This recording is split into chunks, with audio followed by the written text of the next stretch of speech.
This week, CMO of Source Defense, Stephen Ward, will talk about exposing the shadows, managing shadow code, and the blind side in third-party risk. Next up, we jump right into the news. Insiders inside NASA. Bind is in a bind again. Lapsus is on a tear, ripping at Microsoft and Okta. Anonymous hacks printers. The Eufy security rabbit hole goes deep. Micro tick and trick bot. Browser in the browser attacks. Nestle gets attacked for not wanting to hurt babies. And just another sabotage. Finally, in a pre-recorded interview with none other than Dave Kennedy, we talk about Trevor C2 and covert C2 communications. All that and more on this episode of Paul's Security Weekly. This is Security Weekly, for security professionals, by security professionals. Broadcasting live from G-Unit Studios in Rhode Island, it's the show where exploits run wild, packets aren't the only things getting sniffed, and the cocktails flow steady. It's Paul's Security Weekly. The need to communicate and collaborate on a global level has created a proliferation of cloud-based tools for businesses. But with new channels come new gaps for hackers and many new security blind spots. You need full threat visibility across channels with a solution that works at the speed your company does. Perception Point's multi-layered platform provides the most robust threat prevention on the market. Perception Point Advanced Collaboration Security designs for the modern enterprise. Visit securityweekly.com/Perception Point. So, ladies and gentlemen, welcome back to Paul's Security Weekly. Tonight, we have as our special host the only man on the Security Weekly staff that can perform a tech segment with a pair of chickens and a paperclip. He's the MacGyver of tech segments. He is Mr. Paul Asadorian. Welcome to Paul's Security Weekly. It's episode number 733, recorded on March 23rd, 2022, right here in G-Unit Studios in Rhode Island. I've got my Scott. It's actually Irish whiskey and cigar, and if you want to complain about that, there's a YouTube comment section where people like to complain about those things, so you can put those comments there and I won't read them. Mr. Josh Marpet is here with us this evening. Josh, welcome. How do you really feel, Paul, about people complaining about the smoking and drinking on the show? One person in a YouTube comment did. I mean, realistically, all you're doing is reflecting back the reality of what we need to do to deal with technology these days, okay? I mean, all we have to do is talk about the news to see how that happens. It's going to be a doozy this week in the news as well. A couple quick announcements before we get started. Don't miss any of your favorite Security Weekly content. Go to securityweekly.com/subscribe. From there, you can subscribe to all of our podcast feeds. We've got an entire network of shows. You can join our mailing list, our Discord server, follow us on social media, and our streaming platforms. Also, don't forget to go into things like Spotify and Apple Podcasts and give us a ranking in there. You know, we've been around for a while, and maybe you gave us a ranking before or what have you, or maybe a different show on our network. If you wouldn't mind going back in there, we'd greatly appreciate it. This segment is sponsored by Source Defense. To learn more, you can visit securityweekly.com/Source Defense. Joining us this evening is Stephen Ward, the CMO of Source Defense. Stephen is a serial cybersecurity entrepreneur and is dedicated to driving better outcomes for the good guys in cybersecurity. He joins us tonight to discuss managing shadow code and the blind side in third-party risk. Stephen, welcome to the show. Thank you, guys. Really appreciate it. Going to be a fun time. I don't have anything to drink, but I would be drinking it if I had it. So no issues, no bad comments from me. I am interested to know when you're going to tell people what I learned in the green room, which is that your name is actually Jack, Paul. That's right. I don't know what's going on. That's it. Now, an inside-outside joke. Yeah. Yes, it's very good. Stephen, I'm going to drink for you, so I hope you don't mind. This is fabulous. Hey, that cup looks full enough to kill both of us, so go for it. You know, it's a big ice ball. It's physics. I see. Yeah, and I just regret I didn't run down to the basement and get all my backlighting. I should have planned ahead. Nah, dude, you're fine. It's all good. Hey, Stephen, how'd you get your start in information security? So I've been in cyber for probably like 15 years now, I guess, and I guess I'm a glutton for punishment, but also hopefully for driving some change. My first, real pure play gig in cyber was at NetWitness.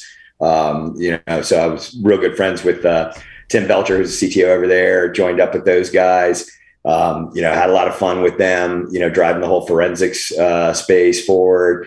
And then it's just been a really interesting ride, ever since. Been in the browser container space at Invincia, was at Eyesight Partners on the threat intel side of things.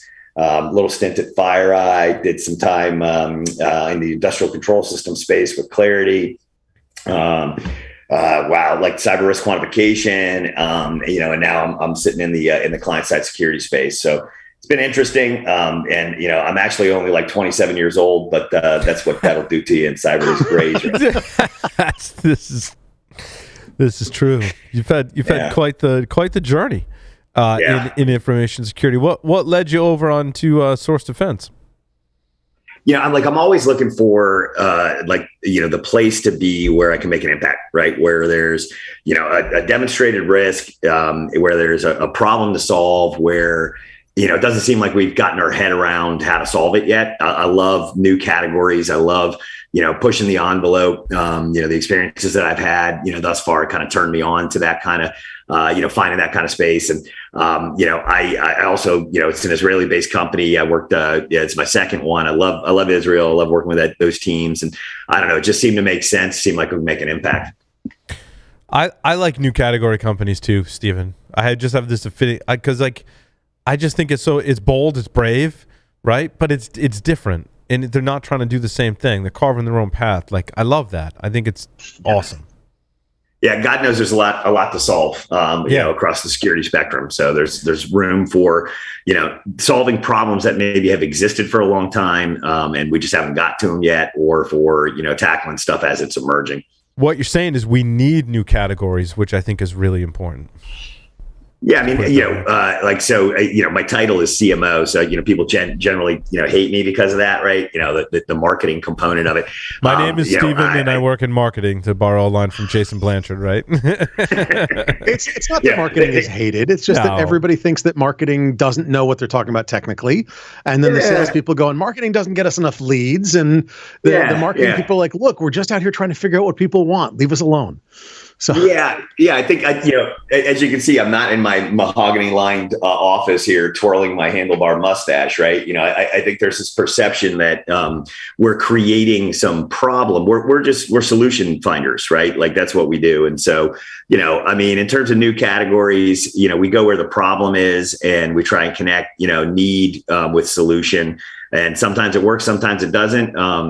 But definitely, I'm a guy that doesn't try and fluff it up, and tries to make sure we're talking about stuff that really matters. Yeah, Stephen, let's dig into the problem. Because when I first was reading your description, I was kind of like, wait, what? Because it is a new category. It's hard to define the problem when it's a new category. But I mean, basically, what we're talking about is form jacking JavaScript kind of in browser based attacks, right? Correct. Absolutely. Yeah. What's being referred to now as client side, right? Or what Gartner is calling web app client side protection, right? So the problem is this: it's existed for a long, long time, and we think that we're doing everything we can, right? We are doing everything we can, investments, more tech, solve problem, layer stack, that kind of thing. But we don't have the problem solved as it relates to holistic web security. We can't only focus on the server side of the house. We've got to remember that there's a ton that's going on in the browser session, actually code loaded that you don't even own, that are basically third parties introducing risk into the equation. And we've got to do something to control what's happening with that code and prevent the adversary from utilizing all of the JavaScript that's running in your users' browser sessions, from becoming the exploit pathway for data exfil of either PII, PHI, credit card data, credential harvesting, whatever the case may be. It's amazing. Steven, can I was just going to point out. Hold on, because I want to go back a little bit in history. I'm very much a chronological kind of person too. Do interviews, but when I started Java, they wanted it on the desktop, and it was heavy client side, 90s, early 2000s. It was a lot of heavy desktop applications, and then as Java became more popular, we're like, oh, we can put all the stuff on the server.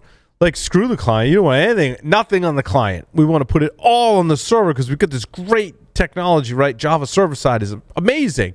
And then we're like, but we need to do some stuff on the client. And then I feel like JavaScript started to evolve and eventually evolved into us pushing it all back down on the client, except not running Java. Maybe it's running, JavaScript, right? And of course, now we kind of have this balance, but a lot more stuff today is pushed into the browser. And now what you're saying, Stephen, is we're pushing not just our own code, but other people's code into the browser as well.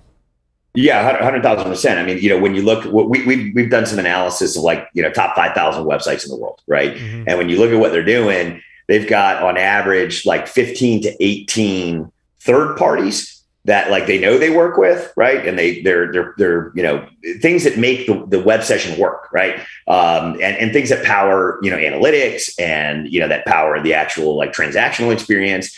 Those are the third parties that they know about, right? It could be ads, it could be analytics tracking, stuff for shopping cart, you name it, right? But in addition to those 15, 18 third parties that they know about, those third parties are then calling on more fourth and nth parties, sourcing code there. And so it's all on the client side, right? You've got no ability to review and control code. It's not your code, right? But it's your responsibility, to protect your users or, those consumers or however you want to refer to them, from their sessions being, hijacked. Because of that fact that you've sort of pushed the perimeter way out or pushed it into the client side, the responsibility falls on the web property owner, to the duty of care for, protecting sensitive data, making sure that the fraud won't occur, et cetera, et cetera. Josh. So actually the question I was going to ask was, hey, so is that the code you bring along with you, or is that the code that the customer already has resident? And you answered that already. So there's both basically. And it's both. Yeah, it's absolutely both. Yep. So then my question is, I mean, you're talking about as a cloud service provider, as a SaaS application, as a whatever, there's things that I run on their browser. There's things that are run on the browser. I mean, this goes back to shimming JavaScript and things like that, right? Yeah, and MageCart was the most popular one, I would say. Yeah. I mean, that's the MageCart's what everybody kind of refers to it as, or at least what caught the press attention and caught sort of the news cycles in 19. So MageCart is kind of what people refer to as synonymous with client side. But, that's referring specifically to one actor group. And I think, we do ourselves a disservice when we kind of lump things into that kind of nomenclature. It really is a client side issue. It could be any threat actor, right? Yeah. And then you've got to protect against it. And I don't know. I'm totally guessing here, swagging this significantly wild ass guess. It's an engineering. Significant. That's good. Yeah. It's not super wild, but significant. That's good. You've got to basically do almost an inventory of everything that's running on that browser and go, okay, I know you and you and you, you're good. You, I don't know, block your, and do things like that if you want to have any hope of protecting against that kind of attack. Yeah, effectively what we're doing is basically acting as a sandbox. And if you want to call it that, a traffic cop, right? When you look at, we don't want to break the session, right? Or we definitely don't want to impact, the user experience, right? Because that's the biggest no-no, the 15 millisecond rule, don't slow anything down. And then absolutely can't have broken form or anything like that. We kind of become a broker of whether or not, so we're sandboxing, the JavaScript that's being introduced by these third or fourth or nth parties, right? And we effectively are, applying policy as to whether or not, that script should have the ability to, for example, read-write access to, a sensitive form on a sensitive page, like checkout or, PII, data collection or whatever the case may be. Okay. And you've got to make sure that you're not interfering with the flow of the information. You've got to make sure you're not interfering with the feel of the feel of the site, the feel of the process, the e-commerce or informational process or whatever. That makes total sense. Yeah. But I mean, how do you, how do you distinguish between what's appropriate and what's not?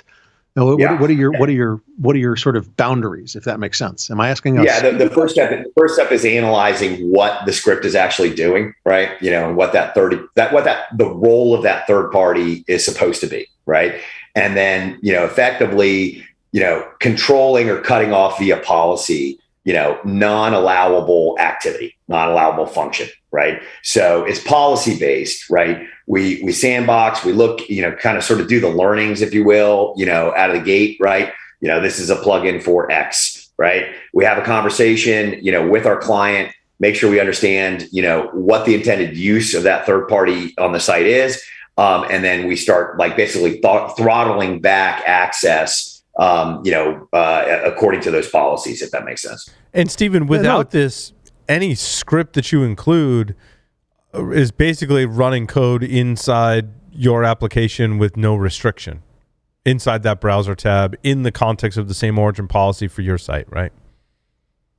If I think I understand your question correctly, we're not stopping the script from running, but we are controlling what it has visibility and read-write access to. Yeah, it's not necessarily its functionality, but you're assigning a role to it, right? Because we're assigning a role to it, and we're effectively saying, we think of it like this: we're kind of doing something that nobody's done with JavaScript before, which is prevent it from having total control, total access. Because all JavaScript basically is just running wild in the browser. Yeah, that was my question, right? If I load a site without your technology, anything that I load in that session when I'm on a site runs in the context of that site, in the context of that same origin policy, and can access anything. Yep. And that's the problem. And that's where the adversary is just basically having a heyday, and if you look at it, it's like, look, I mean, we've been in security long enough. We started out talking about the gray hairs or whatever, and I'm a marketing guy. And so I get PR and all that kind of jazz. I understand it inherently. It's like we go through these news cycles where, the industry says, oh man, this is like the biggest thing that we've got to be concerned with. This is horrible. 2019, a lot of people were paying attention to MageCart. 2020, 2021, we start talking about largely about the third party risk concern, right? Cassia and SolarWinds and all that kind of jazz. Obviously, ransomware, major issue people are paying attention to because, noses are getting bloodied and there's material loss occurring all over the place. And in fact, impact, I don't know, to gas supply and meat, right? So I get why the attention gets focused there, but it doesn't mean the problem went away. It doesn't mean the adversary moved on somewhere else, right? So this has been a problem going on for a long time.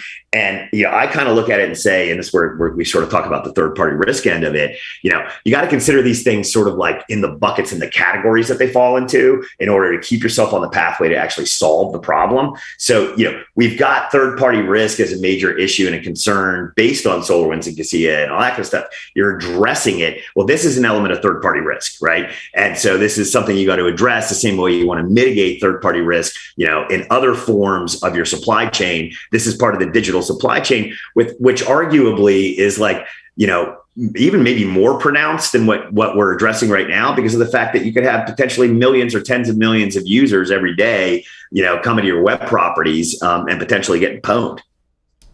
Wait. This is where Josh disagrees. All right, bring it, Josh. Let's go. But there's a problem here. If I'm looking at third-party risk from an enterprise point of view, just to be clear, okay? Yep. And I bring a malicious browser extension, I get hacked by a partner, whatever, and they steal my customer database type of thing, right? Okay? Yep. That's on my side. That's on the server side. Or that's something that can be traced directly to me, my company, my application, third party helping me, whatever. In the case you're talking about is where I may not even bring that malicious browser extension. I'm picking on browser extensions, but you get the idea. Yeah. I may not even bring that malicious browser extension. It may be something you installed, your Bonzi buddy or God, I'm old, or whatever.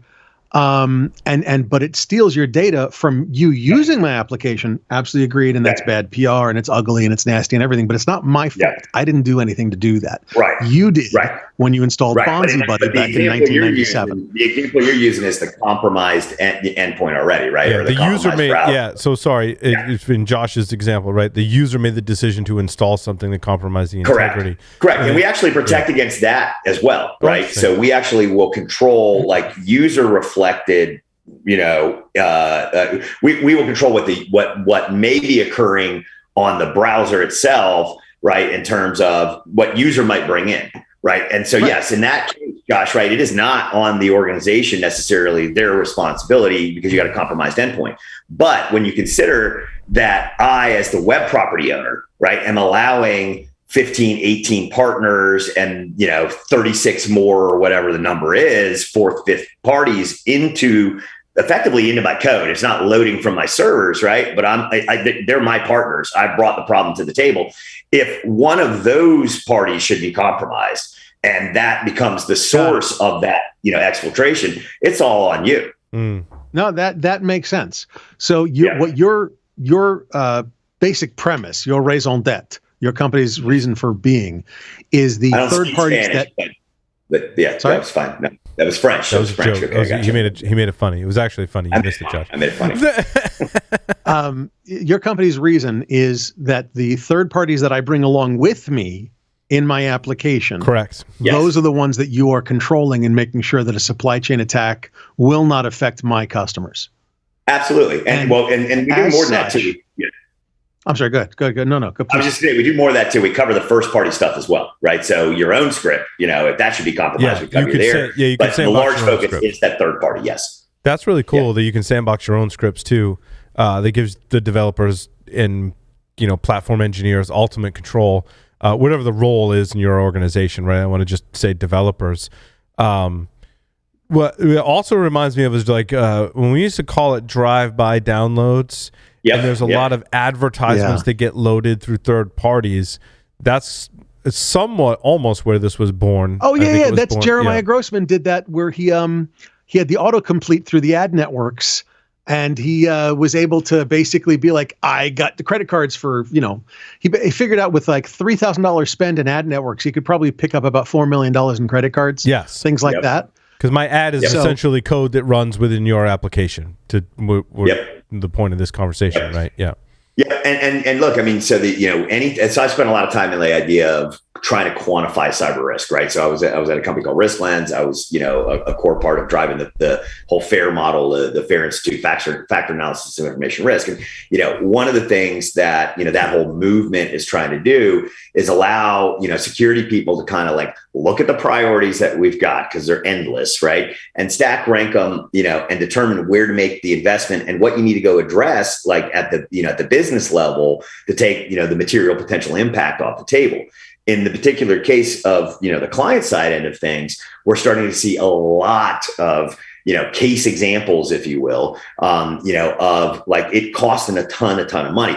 British Airways got hit with one of these, right? Yeah. And they got levied a $200 million GDPR fine. Now, luckily for them, it got reduced down to 20 million because the fine regime was occurring right during the height of the pandemic. And, I don't know, maybe not the best idea to sock British Airways with another $200 million loss. Yeah. But, there is real and material impact of these attacks and real evidence that people are going to come after the property owner, right? For not having total control and duty of care over the data. Mm.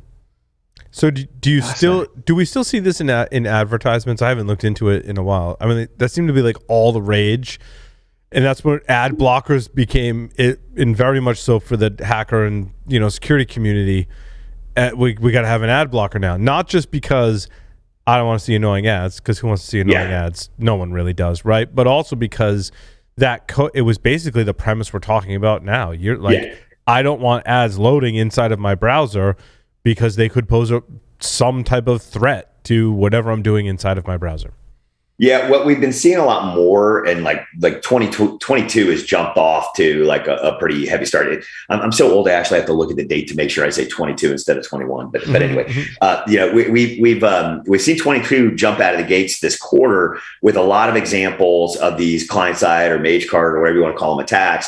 One of the most pronounced was actually using a video player, and a really popular one. So we're talking about like thousands of sites impacted by this. A video player plugin, everybody's partnering with them, whatever, to basically use that as the vector of attack, compromise the script, and then there you go. Was that JW player? Was it JW player? I don't want to misquote it. I don't know off the top of my head. I think that's one of the more popular ones anyhow. Anyway, carry on. Yeah, it may have been, but I don't know right off the top of my head. I should have made notes. I didn't know you were going to try and stump me. No, this is not. We're not playing Stump the Guest.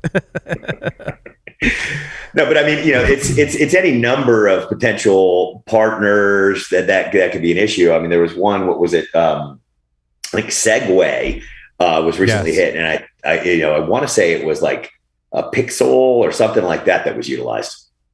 Oh, like a tracking pixel type of thing, but a malware pixel or whatever. Yeah. They're so like I can tolerate the tracking pixels in emails because I realize it's important. I mean, I work for a sales company now, so it's I get it, but it's still like the amount of stuff people don't realize that a single pixel, a single line of code, a single call out. Holy God, it's ridiculous. Yeah, absolutely. One of the things that our clients are struggling with, right, is the rate of change that they're seeing from their third parties. Okay, so we've got a really big, consumer packaged good client out of the UK, right? And they've got like 40 web properties that they're managing, right? Because they've got one for each one of sort of like, brands, right? And, each one of those has maybe 15, 20, 30 partners. Some are similar, some are different, depends on, what the functionalities that they're looking for.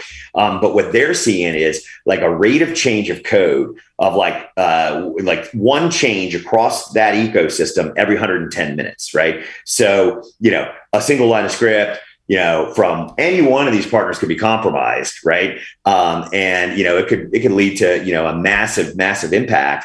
And so, they're just like unable to keep up with it, unable to like find a way. You couldn't, there's like dynamic scripting and all these kind of things we got to be concerned with as well. It's a fairly large attack surface, and it's one that right now is sort of like emerging as a focus. It's early stage. They're saying 2 to 5 years is what Gartner's saying for like mass market adoption, but it's not a threat that like is new, right? I mean, this is like years and years and years of again, sort of maybe in some years below the headlines, but not below the headlines for the organizations impacted. Or for the people. Yeah. Not for the ones impacted. Absolutely well said. Right.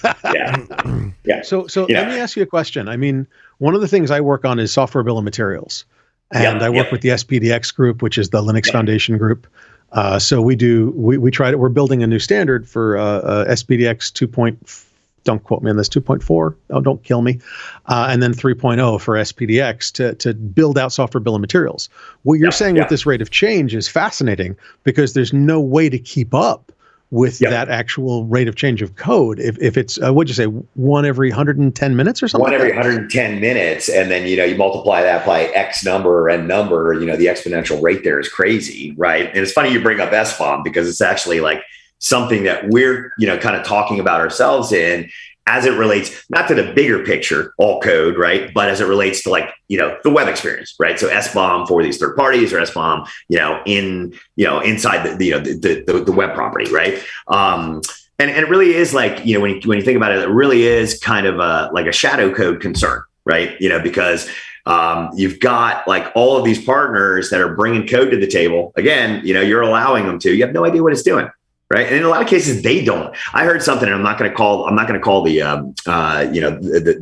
the vendor out, but I heard something about one of the major e-commerce platforms that like we all know, and it's not Magento, okay, but it's another one where they can't even do ISO 27001 because they're using like guys off of Fiverr to write code for them and like, Topeka or wherever, and they're just compiling. There's all this open source crap and all this stuff coming in. It's, it's the Wild West, right? I'm not looking at my notes. I'm looking at my puppy, but I'm not going to show you the puppy. Yeah, it's interesting because I think, oh my God, 10 years ago now, almost more than that, a mouse, Sandy Clark, Dr. Sandy Clark, forgive me. Yes, Dr. Clark came up with her a Red Queen's race. She did a paper and she based it on Firefox because at the time they were one of the only companies doing rapid release code. So it turns out that to build a vulnerability on rapid release code is almost impossible because they were at the time Firefox was replacing 1/3 of their lines of code in Firefox every 6 weeks. Wow. And so what they did was she actually tracked how many vulnerabilities for each version, and only the long-term support versions had major numbers of vulnerabilities written for them. Yeah. But so you're talking about rapid releases going across all of these third-party vendors, e-commerce vendors, payment processor type of things. Right. But in your example, Josh, it's not that the code is necessarily more secure. It's that it's just different. So your exploit for that version might have worked, but in another couple of hours, you're getting a new version. It may be vulnerable, but in a slightly different way, which means now you got to write a new exploit, and not many can write exploits at that. Your exploitation also who is it deployed to? Yes. If you're doing rapid release code, I'll deploy it, and in the 4 hours that piece of code is available, or 2 days or whatever, 10,000 people will download it, but 900,000 won't. They just that's not their update cycle. Right. So it's only worth building exploits for the long-term releases, long-term support releases, or things like that. Yeah, LTS long-term support. I mean? Yeah, Linux distribution. Yeah, but like, what is the true pace of people actually keeping up with that kind of Firefox model at this point in time, right? And consider the fact. I mean, guys, we all know this. Like, I was amazed. Magento 1, is an unsupported, e-com, platform, and we found it across like 75,000 websites. On the last exploit that occurred, and it's like, we still got people out there running like Windows 95. You know that, right? I mean, so it's just but it's the same thing with web app. I mean, it's not as concentrated into one platform, but you've still got so many millions of websites that have one component or another that they're just not updating. Because when we talk about including, it's basically an iframe, right? Or some kind of script include. There's so many different ways to skin this cat and how you build an application today, right?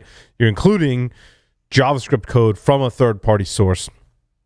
So many different ways to do that, but there's also so many different ways in versions, right? Like in use cases. So like jQuery is one. So it's a library for doing some specific JavaScript stuff.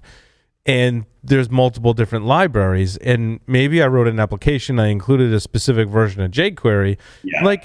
No one ever updated it, and we're just happily coding along, and our code works, and there's no driver to change it. And guess what?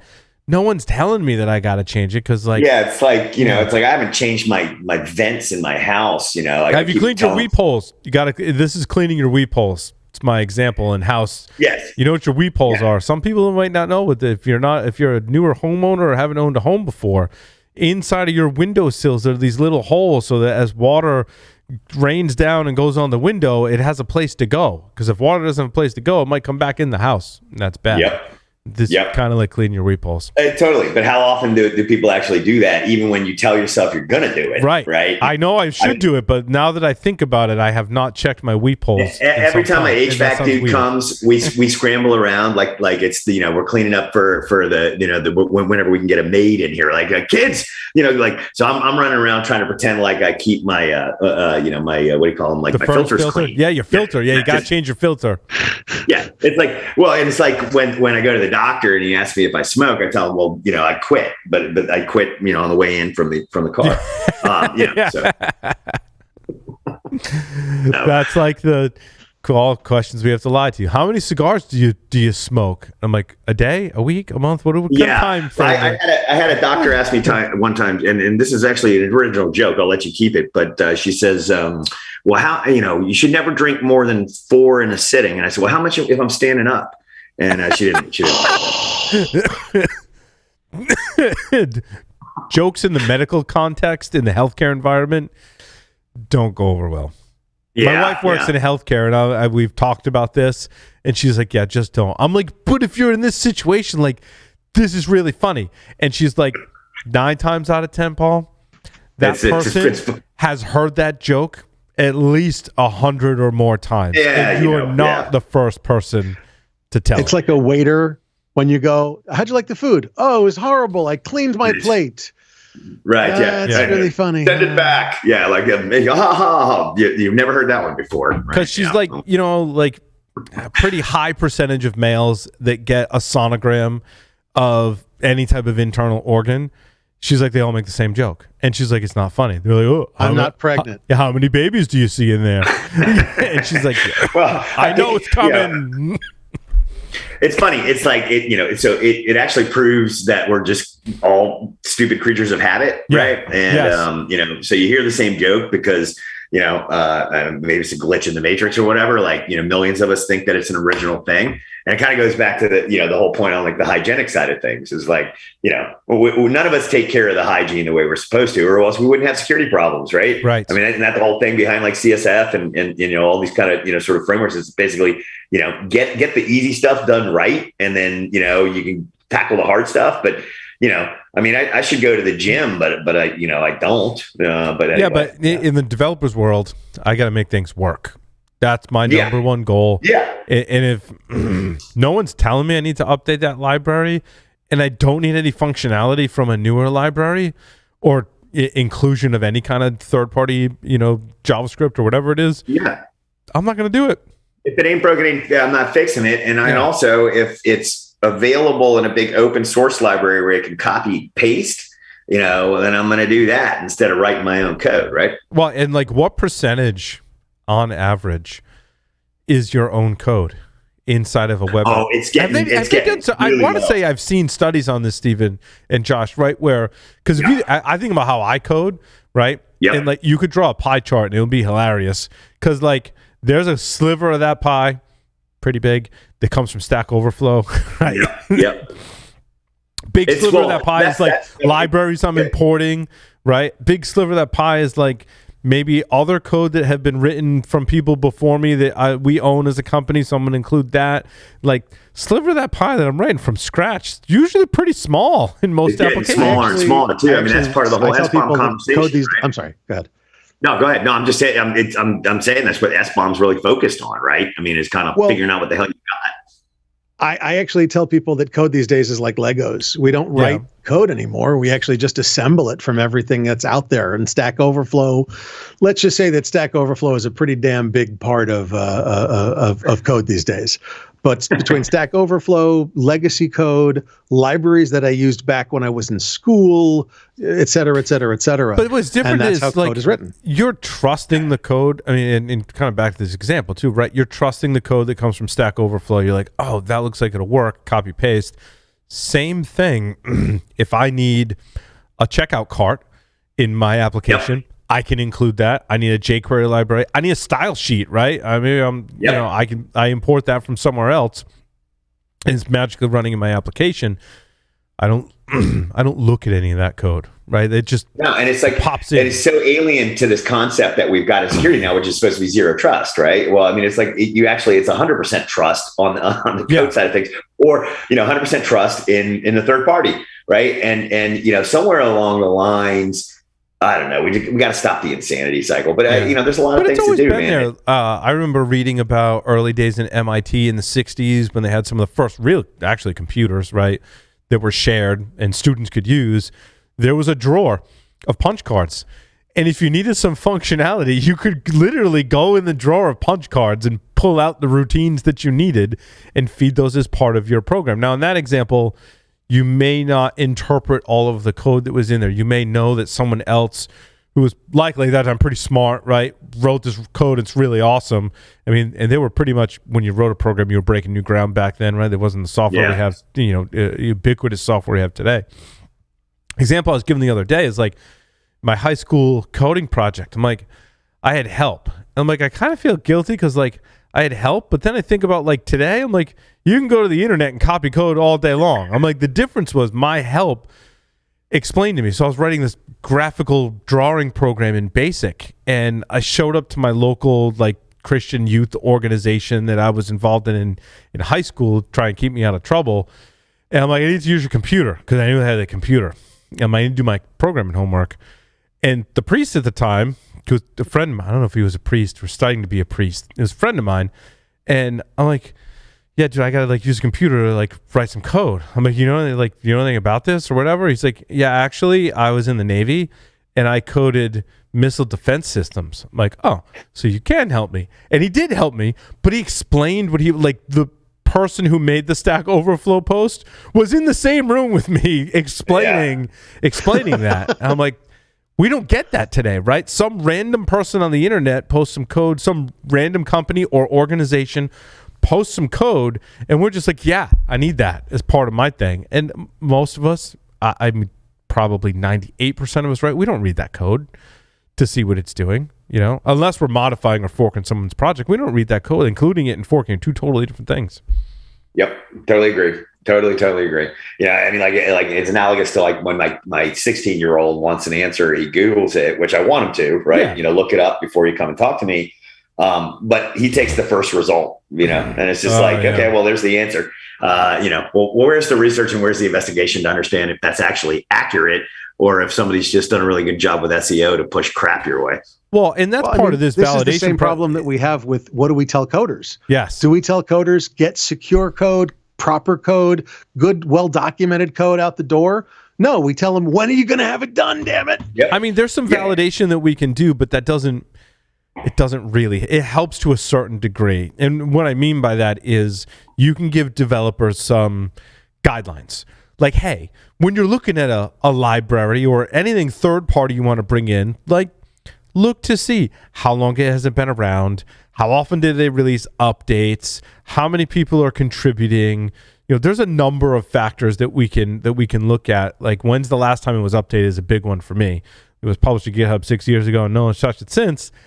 That's a red flag, right? Yeah, right. So, yeah. I mean, we can do that validation, but even still, it's still someone else's code. And I think, Stephen, your source defense, right, has a valid point to go, we want to put that in a sandbox. Even if we did all that validation. Like, then you're negating the potential problem, right? And, you know, I think if you really look at it, you know, it's kind of the situation where it is the way to enable zero trust because, you know, the examples that we're giving are things that we're talking about. Like, it actually isn't on the developer to figure that out. You know, it's functionality that is wanted for the site experience. It's trust that's inherently, you know, given over because everybody works with, nobody ever got fired for working with IBM. Everybody uses this plugin, whatever it is, right? And, you know, this is a way to just sort of like take that risk off the table, but also like, here's a really, really freaking important thing, okay? You know, it's a way to do it without like overhead management burden, taxing the teams, more detect and alert, you know, like more stuff that just adds and doubles down on the security response problem, the operations problem. Like, we're not doing any of that, right? We're effectively sandboxing the code. We're doing it super, super lightweight.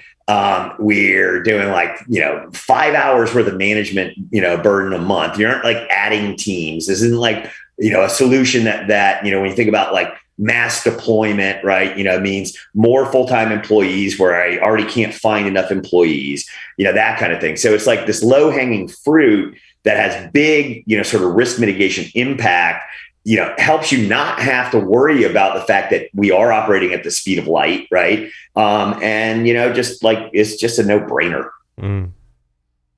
Stephen, how do you compel development and operations teams to go ahead and assign those roles? Because there's other aspects of web application technology where we can set rules and guardrails, not take JavaScript out of that mix for a moment, right? We've actually done segments on previous shows where, I forget what it is. There's other kinds of policies within your web application, specifics are escaping me, right? Where you can set certain policies.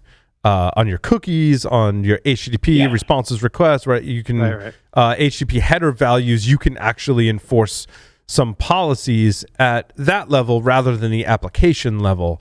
And the problem is, not a lot of developers go down to that level, right? They go, oh, it's not working. So if in the firewall analogy, it's IP any allow. You know, for my application. So how, and I'm sure you'd run into this all the time, Stephen, in your role, right? But how do you encourage developers to apply some of these more granular controls to their applications? Well, I think it really starts we got like an interesting play because it's a multi-party conversation. You've got digital who wants the functionality or marketing, right? Mm-hmm. You know, the people that like basically own the website for whatever its purposes, commerce or, interaction, online banking, healthcare, whatever, right? They effectively are like demanding functionality to, improve the user experience, speed it up, whatever, right? They're one stakeholder.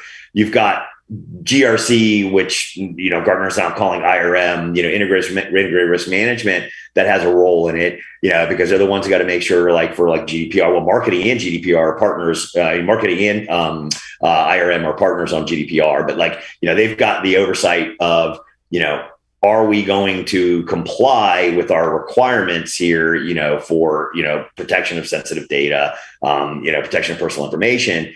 And then you've got security who has a role. And then, to a lesser degree, the DevSecOps, kind of conversation, comes into play. Because again, on the first party end of things, yes, we're having conversations with our clients about, what you're writing and what you want the functionality to be and how, does it really need to be that way? If it does, that's great. We can protect you.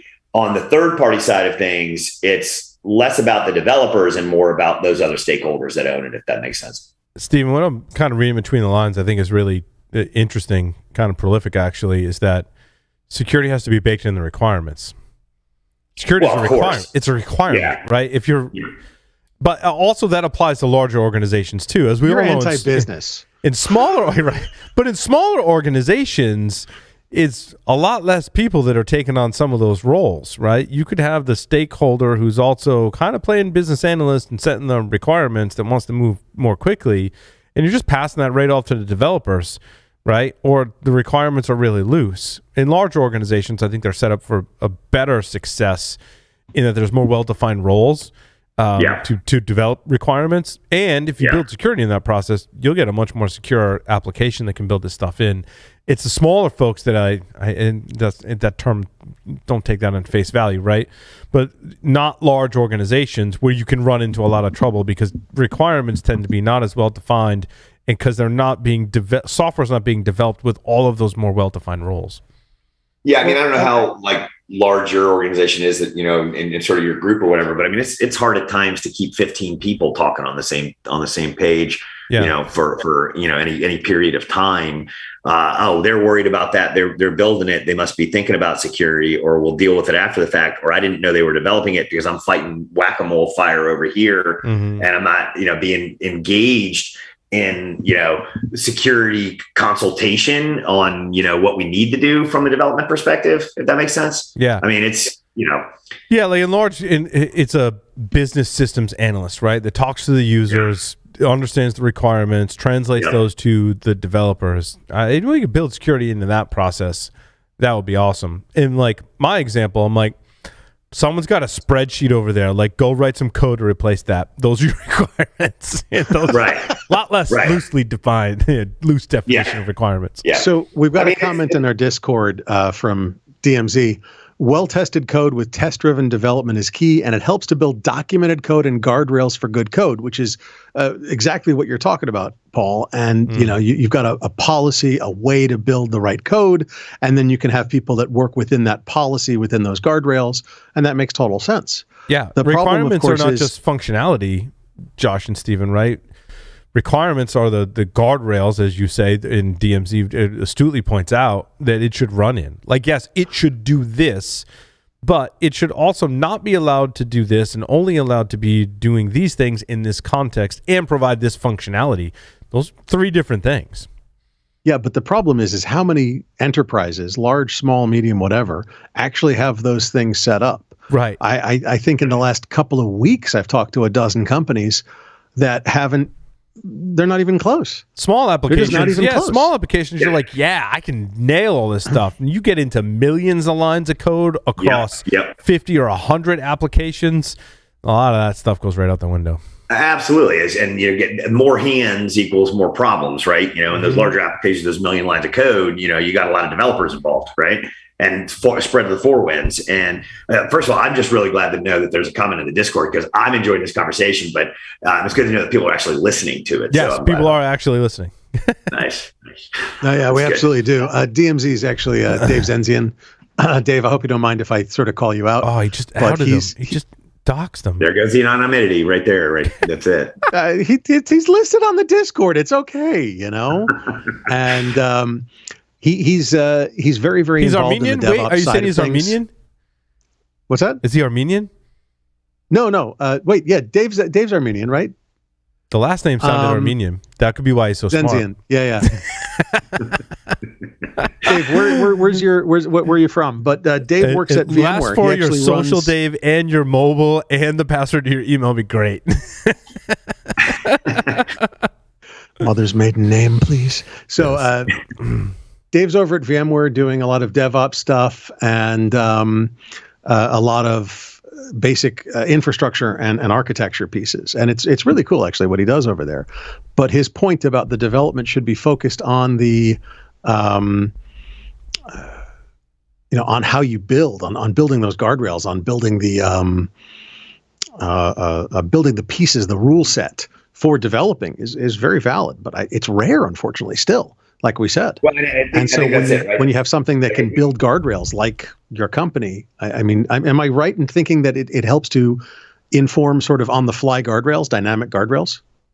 Effectively, yeah. I mean, that's a good way to put it, right? For sure. We're not like getting into the source of things or anything like that, but yeah, the guardrail, what do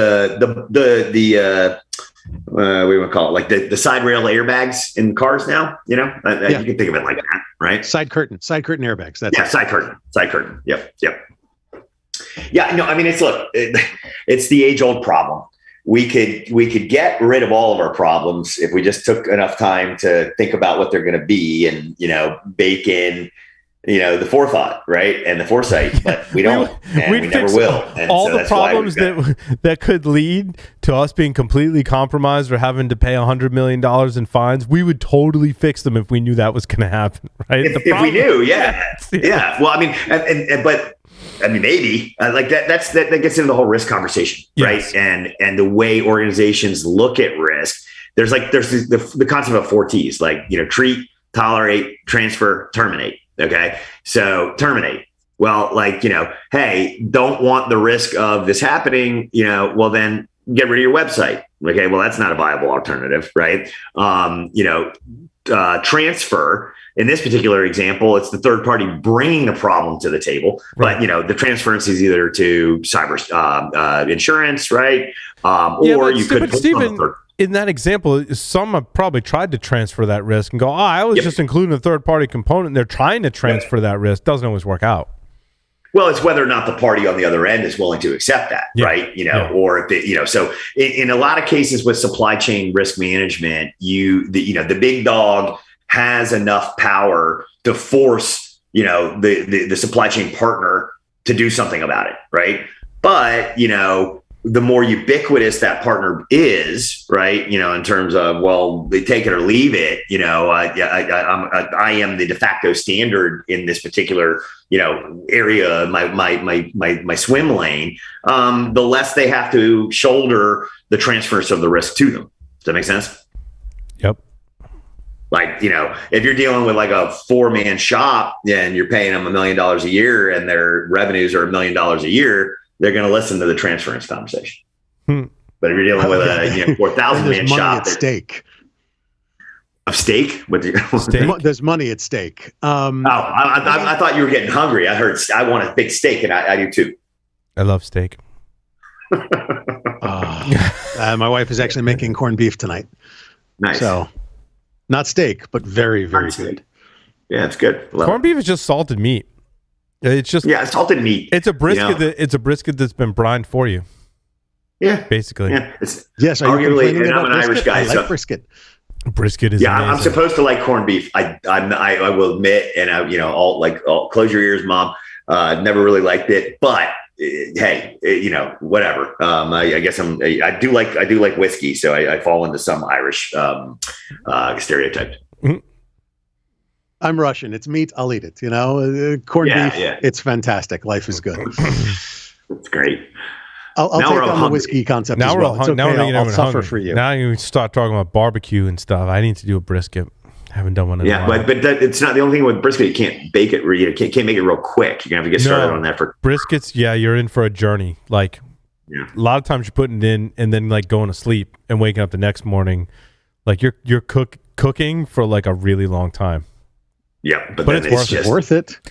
Totally worth it. Brisket is my favorite. When done right, brisket's my favorite barbecue. I haven't been able to truly nail it yet. I've done 2. I need to get some more practice in there. I should have been drinking and I wouldn't be thinking about food. It's almost 7 on. Well, then if you drink too much, you fall asleep, and then your fire goes out, and then that could be bad. One of our guests tonight, Dave Kennedy. I know we pre-recorded him, but he's famous for his briskets. He goes Dave crazy. Dave taught me a lot about barbecue. Man. Absolutely, Dave's really into weightlifting now, though. I'm sure he still eats meat and stuff like that. But yeah. Oh yeah, he now it's just all for the gains. He's only eating meat for the gains at this point in time, right? That's it. It's the protein, man. It's the protein. So it's interesting when we talk about the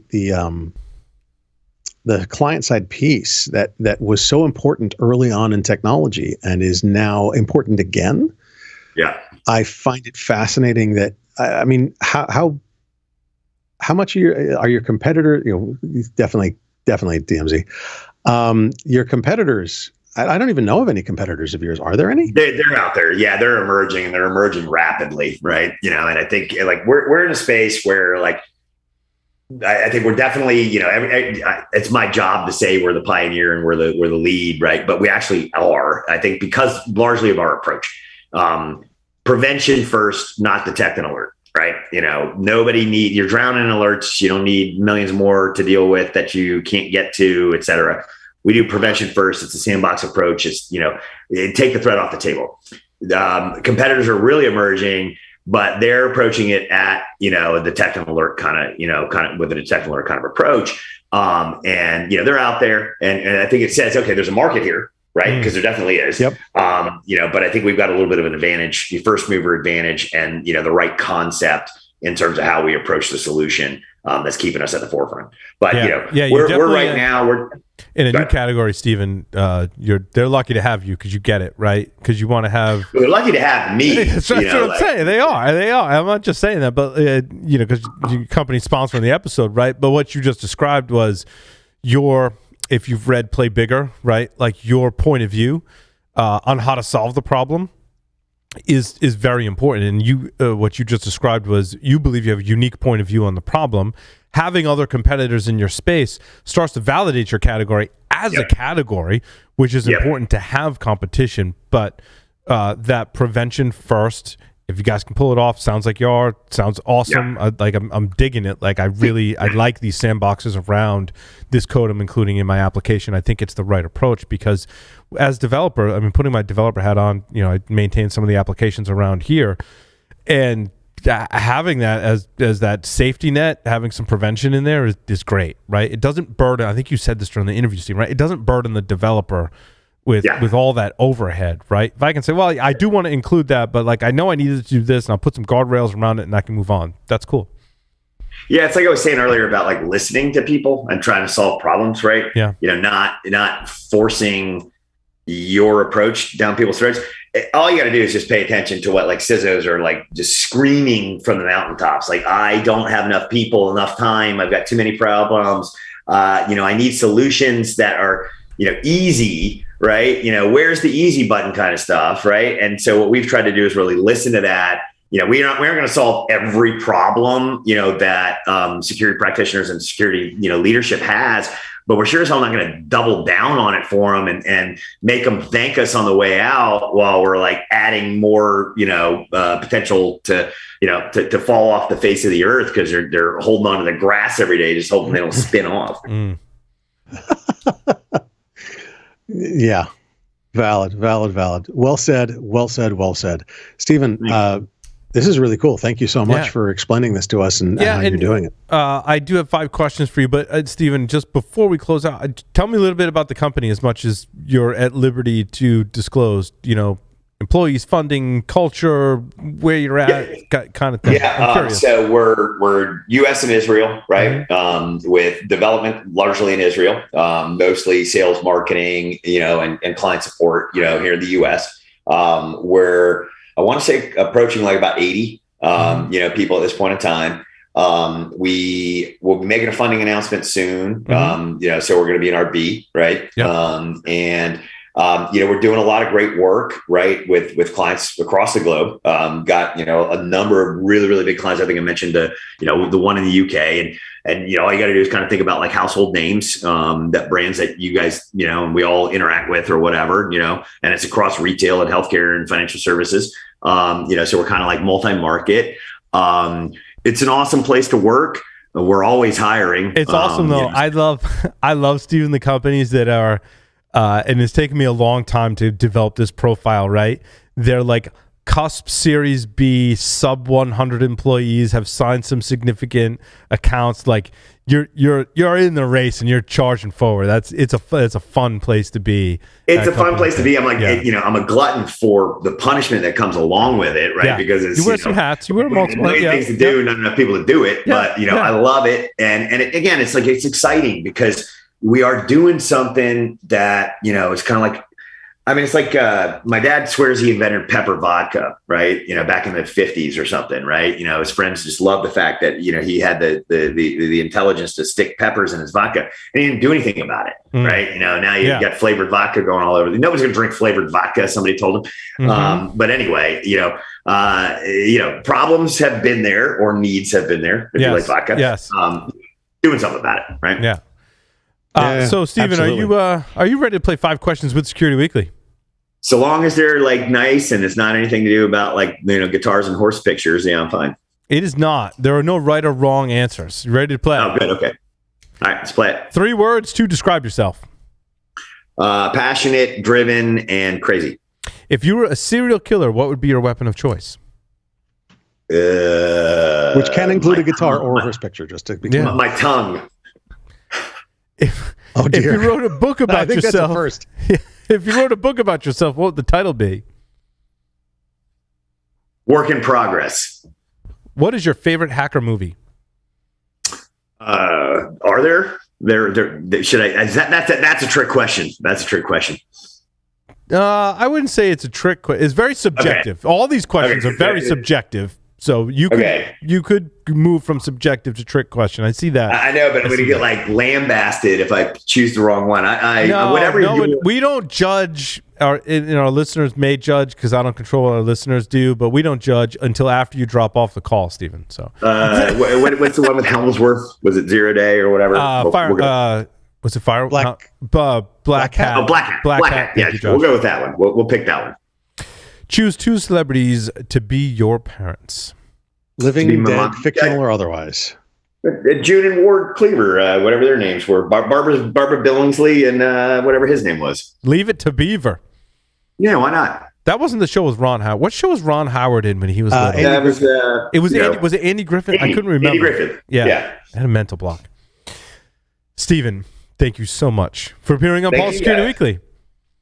Thanks, guys. It was a lot of fun. Appreciate it. Thank you. We had fun as well. Make sure you check out Source Defense at securityweekly.com/Source Defense.